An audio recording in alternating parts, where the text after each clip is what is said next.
Welcome to my YouTube channel online school में आपका स्वागत है। तो हम उसी कड़ी में मनोविज्ञान पढ़ रहे थे, बाल विकास पढ़ लिया था। अब उसी आगे की कड़ी में हम आज पढ़ने वाले हैं बाल विकास के सिद्धांत, प्रिंसिपल ऑफ चाइल्ड डेवलपमेंट। जैसे हमने कल बात करी थी, कल की वीडियो में ये बात करी थी कि जो इसके पक्ष होते हैं, जैसे जैसे डेवलपमेंट होता है, मतलब विकास होता है, ठीक है, जैसे जैसे विकास होता है उसके पीछे ने कुछ ना कुछ एक सिद्धांत लगे होते हैं। तो उन सिद्धांतों को हम पढ़ेंगे कैसे कैसे विकास चलता है या निरंतर चलता रहता है। तो पहला सिद्धांत अगर हम पढ़ें, बाल विकास के सिद्धांत में अगर हम पहला सिद्धांत पढ़ें तो पहला सिद्धांत क्या होता है? निरंतरता का सिद्धांत। निरंतरता का सिद्धांत, ठीक है। तो निरंतरता का सिद्धांत ये कहता है जो विकास होता है निरंतर चलने वाली प्रक्रिया है, कभी रुकती नहीं। अगर हम इसको शॉर्टकट में लिखें तो कभी ना रुकने वाली, लिखने की कोई जरूरत नहीं है। हालांकि निरंतरता का सिद्धांत जैसे लिखा ही है कि निरंतरता का मतलब कॉन्टिन्यूअस प्रोसेस होता है, डेवलपमेंट क्या होता है? निरंतर चलने वाली प्रक्रिया होती है, ठीक है। बात को समझ में आई। अब बात करते हैं दूसरा सिद्धांत क्या होता है। दूसरा सिद्धांत ये होता है, अगर कहें विकास की जो दर होती है, विकास की दर समान नहीं होती। अगर हम बात करें दूसरे सिद्धांत की, कहा जाए कि विकास की दर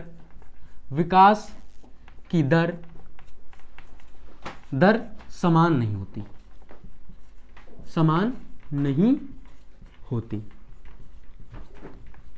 ठीक है। तो अगर देखें कि विकास की दर समान नहीं होती, प्रत्येक बालक जैसे विकास होता है, उसका विकसित होता है, तो अगर हम कहें कि विकास की दर एक जैसी नहीं होती, कोई भी बालक एक दूसरे जैसा विकसित नहीं होता, वो खुद जैसा विकसित होता है, कहने का मतलब होता है। इसीलिए देखा गया है कि कक्षा में कुछ बालक जो होते हैं तीव्र बुद्धि के होते हैं, कुछ सामान्य बुद्धि के होते हैं, कुछ लोअर बुद्धि के होते हैं, या फिर निम्न या फिर मंद बुद्धि के होते हैं। इसीलिए कहा जाता है कि विकास की दर समान नहीं होती, ठीक है। अब बात करते हैं, अगर ये आपको समझ में आ गया होगा, इसको और नाम से जानते हैं, इसको दूसरे नाम से क्या जानते हैं? इसको अंतरवैयक्तिकता का सिद्धांत बोलते हैं। अंतरवैयक्तिकता का सिद्धांत, क्या? अंतरवैयक्तिकता का सिद्धांत भी बोलते हैं इंट्रा पर्सन थ्योरी या फिर इंटरपर्सन थ्योरी, ठीक, पर्सनल थ्योरी। अब देखो, अब बात करते हैं तीसरे सिद्धांत की। तीसरा सिद्धांत क्या है हमारा? विकास की गति समान नहीं होती। तीसरा सिद्धांत क्या है हमारा? विकास की गति समान नहीं होती, ठीक है। अब देखो, अब विकास की गति समान नहीं होती, इसका मतलब ये होता है जैसे जैसे बच्चा बढ़ता है, अब देखा होगा कि शैशवावस्था में उसकी क्या होती है? गति तीव्र होती है। बाल्यावस्था में जैसे वो आता है उसकी शारीरिक वृद्धि कम हो जाती है। तो हम ये भी नहीं कह सकते कि विकास की गति समान होती है। कोई बालक होता है जल्दी तीव्र गति से बढ़ जाता है, कोई बालक थोड़े दिन बाद बढ़ता है। तो हम ये भी नहीं कह सकते कि जो विकास है, विकास की गति समान होती, ये नहीं कह सकते। हम कह सकते हैं विकास की गति भी समान नहीं होती, या फिर विकास की गति अलग अलग होती है सभी में, ठीक है। हाँ, आई होप तीनों सिद्धांत आप सभी को समझ में आए होंगे। पहला मैंने क्या बताया? निरंतरता का सिद्धांत, विकास की दर समान नहीं होती, विकास की गति समान नहीं होती। अगर हम चौथे सिद्धांत की बात करें, चौथा सिद्धांत क्या होता है? चौथा सिद्धांत ये है, अगर हम इसे और इस सिद्धांत को, विकास की गति समान नहीं होती, इसे अंतरावैयक्तिकता का सिद्धांत कहते हैं। क्या कहते हैं?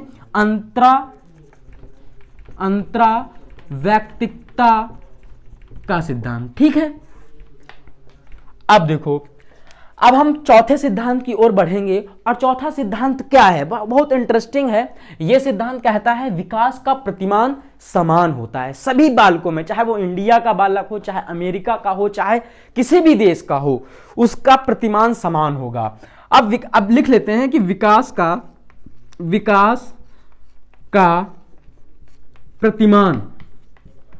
प्रतिमान समान होता है, प्रतिमान समान होता है, ठीक है। विकास का प्रतिमान समान होता है।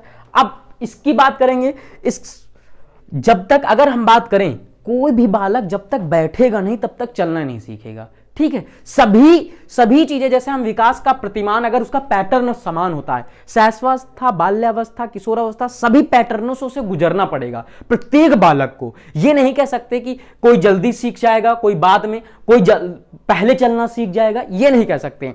कहने का मतलब यह है विकास का प्रतिमान समान होता है, प्रत्येक बालक जो भी होगा, चाहे वो इंडिया का हो, चाहे वो वेस्ट इंडीज का हो, चाहे वो ऑस्ट्रेलिया का हो, किसी भी देश का हो, उसका प्रतिमान समान होगा। ठीक है, बात समझ आई। अगर हम बात करें, दो चीजें इसमें आती हैं। एक कुप्पू स्वामी थे, एक कुप्पू स्वामी ने बताया, दो चीजें बताई प्रतिमान के बारे में, दो चीजें बताई। क्या बताया? कुप्पू स्वामी थे, एक कुप्पू स्वामी ने ये बताया, दो चीजें उन्होंने बताई। क्या बताई? एक होता है सेफेलोकैडुअल, एक होता है प्रॉक्सिमोडिस्टल। दो चीजें क्या बताई यहां पे हम देख लेते हैं। पहला इन्होंने बताया, क्या बताया? सेफेलोकैडुअल, ठीक है, सेफेलोकैडुअल। एक बताया सेफेलोकैडुअल, एक बताया प्रॉक्सिमोडिस्टल। क्या बताया? प्रॉक्सिमोडिस्टल। ठीक है, सेफेलोकैडुअल, प्रॉक्सिमोडिस्टल। अब इन दोनों का मतलब क्या होता है? हम अगर बात करें, इन दोनों का मतलब ये होता है, सेफेलोकैडुअल का मतलब होता है सिर से पैर की ओर। क्या? सिर से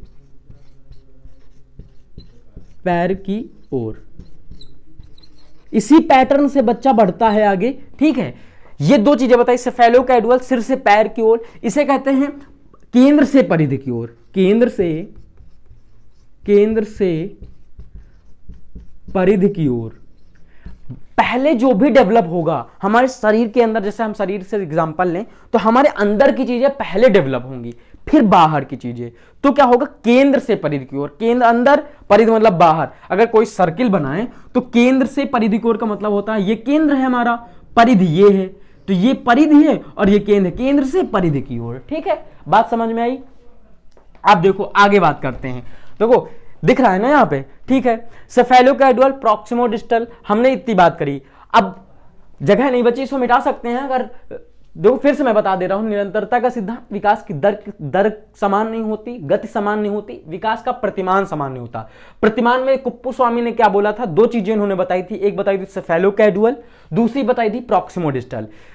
सेफेलोकैडुअल का मतलब होता है सिर से पैर की ओर। बच्चा, पहले बच्चे का सिर विकसित होता है, फिर पैर की ओर। उसका विकास कैसे चलता है? सिर से पैर की ओर चलता है। ठीक है, प्रॉक्सिमोडिस्टल में क्या होता है? केंद्र से परिधि की ओर। पहले अंदर की चीजें, आंतरिक चीजें विकसित होंगी, फिर हमारे बाहर की चीजें। ठीक है, अब आई होप इतना समझ आ गया होगा। जगह नहीं बची तो मुझे मिटाना पड़ रहा है। ठीक है, अब देखो आगे 4 सिद्धांत हो गए। अब 5वें सिद्धांत की हम बात करेंगे। ठीक है, 5वें सिद्धांत की हम बात करते हैं। 5वां सिद्धांत हमारा ये क्या कहता है? तो 5वां सिद्धांत हमारा ये कहता है परस्पर संबंध का सिद्धांत। क्या है? परस्पर संबंध का सिद्धांत। परस्पर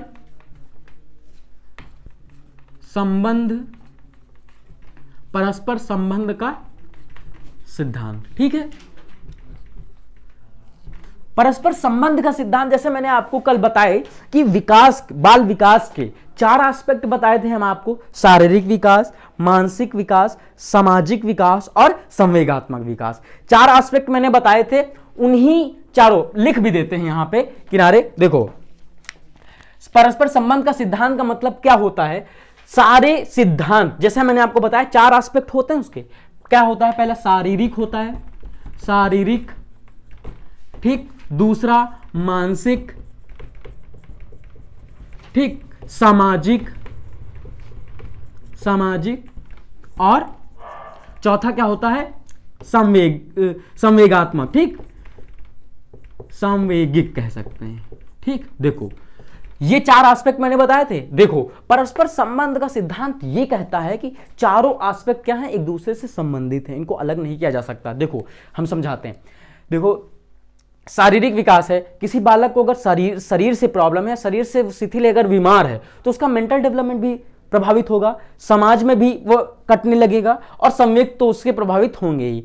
ठीक, शरीर की बात हो गई। अगर किसी बालक का मानसिक विकास डेवलपमेंट नहीं हो पा रहा, सही तरीके से नहीं हुआ, तो उसका शारीरिक पक्ष भी प्रभावित होगा, सामाजिक तो होगा ही और साथ में संवेगात्मक। अब मानसिक की बात हो गई। अब देखो सामाजिक दायरे से अगर वो विमुक्त है तो उसके न शारीरिक उसका मानसिक डेवलपमेंट नहीं हो पाएगा, सांवेगिक डेवलपमेंट नहीं हो पाएगा। तो हम कह सकते हैं कि एक दूसरे से दोनों क्या हैं, सभी क्या हैं, आपस में कोरिलेट हैं।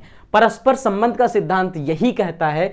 मान लो संवेगात्मक कोई बालक जो होता है, अगर उसके संवेग पर कंट्रोल नहीं है, कोई जल्दी गुस्सा कर देता है, तो उसे जल्दी गुस्सा करेगा तो उसके शरीर पर भी प्रभाव पड़ेगा। ठीक है, तो बहुत जल्दी आक्रोश में आ जाता है, बहुत जल्दी डर जाता है। तो ये क्या है, एक दूसरे से संबंधित है ना।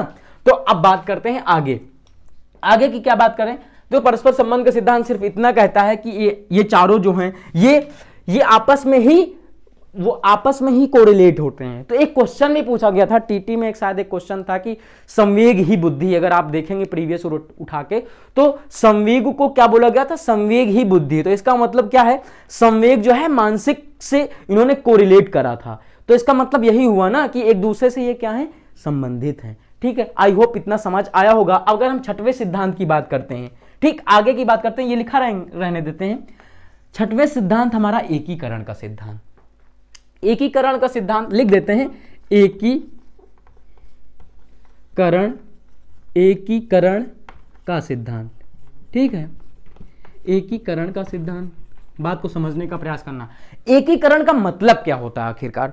एकीकरण का मतलब यह होता है कि जोड़ना किसी चीज को, जैसे कोई चीज अलग अलग है, कोई चीज अलग अलग पड़ी है, उसको एक बना देना। तो एकीकरण का सिद्धांत का मतलब क्या होता है, वो बहुत चीजें अलग अलग होती हैं, तो वो एकीकरण का सिद्धांत किसी चीज को अलग अलग जो है उसको जोड़कर आगे बताना। अगर एग्जाम्पल समझें तो एग्जाम्पल का मतलब क्या होता है, अगर छोटा बच्चा देखा होगा तो वो क्या करता है, सर उसका अपना अलग एक्टिविटी करता है, हाथ अलग एक्टिविटी करते हैं, कंधे अलग करते हैं। लेकिन जैसे जैसे वो बड़ा होता है तो सारी चीजें क्या होती है, एक साथ चलाने लगता है, हाथ पैर एक साथ चलाने लगता है। तो ये एकीकरण का सिद्धांत। अगर हम इसे और एग्जाम्पल के तौर पर लें, पढ़ाने के तौर पर, एक शिक्षण सिद्धांत के, तो एकीकरण के सिद्धांत के माध्यम से पढ़ाना चाहिए। जैसे ईवीएस है हमारा, पर्यावरण क्या है, वो एकीकरण का सिद्धांत का फॉलो करता है, वो सभी सब्जेक्ट को एक साथ मिलकर पढ़ाता है। तो आई होप समझ आया होगा कि एकीकरण का सिद्धांत का मतलब कुछ नहीं होकर केवल सभी अलग अलग चीजों को जोड़कर पढ़ाना। ठीक है, अब बात करते हैं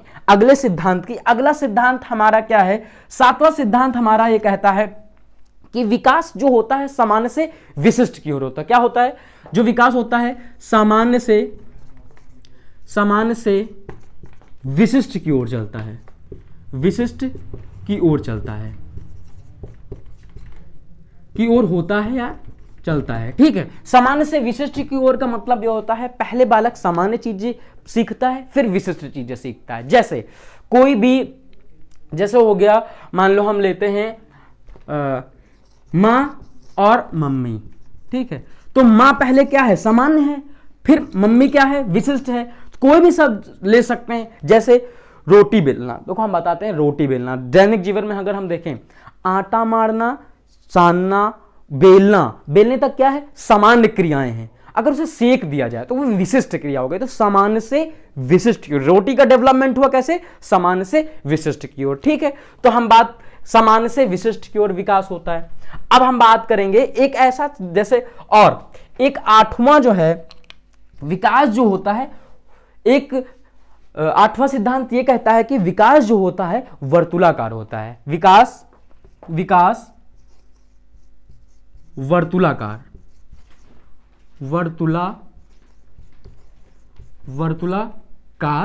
होता है। अब देखो, वर्तुलाकार का मतलब होता है कोई चीज हम नई चीज सीखे, कोई चीज नहीं सीखे, अगर उसे स्टेबल बनाना है, उसे हम स्थायी बनाना है, तो उसका अभ्यास जरूरी है।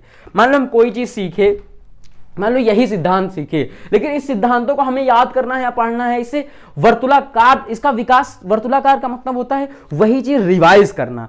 कोई चीज एक बार में नहीं होती, कोई चीज स्थायी जो होती एक बार में नहीं होती, उसे हम कई बार करना पड़ता है, तो वो क्या होगा, वर्तुलाकार होता है। विकास वर्तुलाकार होता है। मान लो अगर शैशवावस्था में बच्चा है, बाल्यावस्था में जाता है, तो वो परिपक्व कब होगा, जब शैशवावस्था से बाल्यावस्था में गया, तो एक बार वो शैशवावस्था से बाल्यावस्था में जाएगा।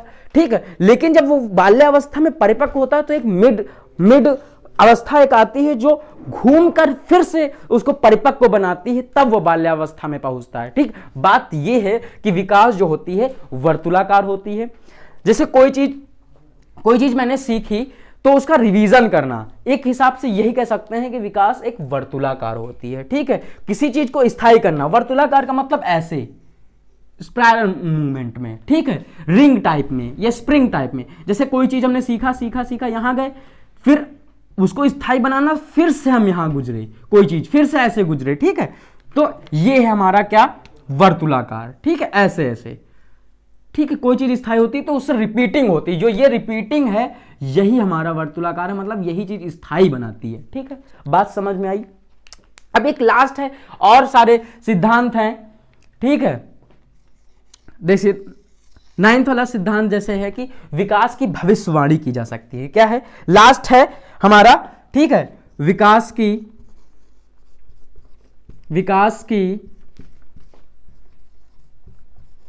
भविष्यवाणी की जा सकती है।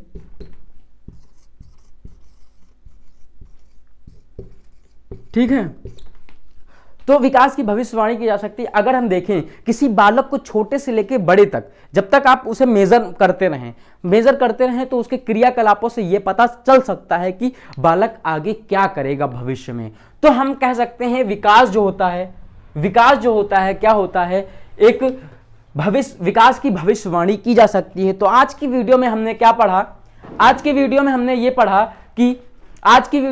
पढ़ा कि बाल विकास के सिद्धांत कौन कौन से होते हैं। हमने 9 सिद्धांत आपको पढ़ाए हैं। बहुत सारे सिद्धांत होते हैं, सामान्यतः हमने 9 आपको बताए हैं। इससे बहुत सारे क्वेश्चन पूछे जाते हैं, तो आप ध्यान क्या रखेंगे, सब 2 जो हमने आपको बताया सेफेलोकैडवल, प्रॉक्सिमोडिस्टल को ध्यान रखिएगा, इससे क्वेश्चन बनता है।